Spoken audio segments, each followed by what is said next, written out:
3-minute English, the present perfect.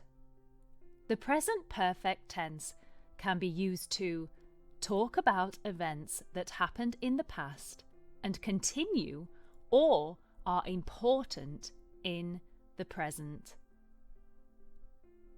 Here's how to make the present perfect tense have or has plus the past participle. It has rained all day. You make the past participle by adding ed to regular verbs. For example, walk, walked, laugh, laughed, visit, visited. For verbs ending in e, you just add the d. For example, face, faced, dance, danced, smile, smiled. For verbs ending in a consonant plus y, you switch the y to an I and add ed.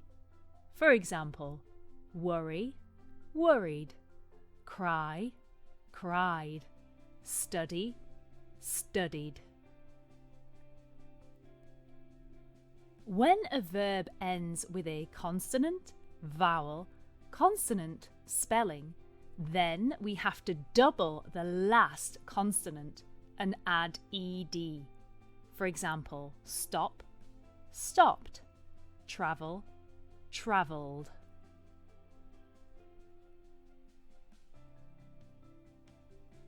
Of course, there are also many irregular verbs. Here are some examples. Be, been, keep, kept, eat, eaten, tell, told.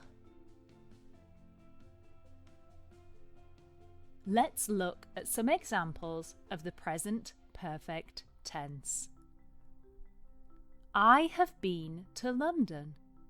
They have eaten too much today. I have talked to her. We have travelled to Asia.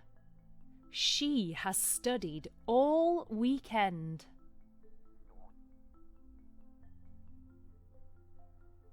Can you think of some more examples? Tell us in the comments below. Remember, the present perfect form, have or has, plus the past participle.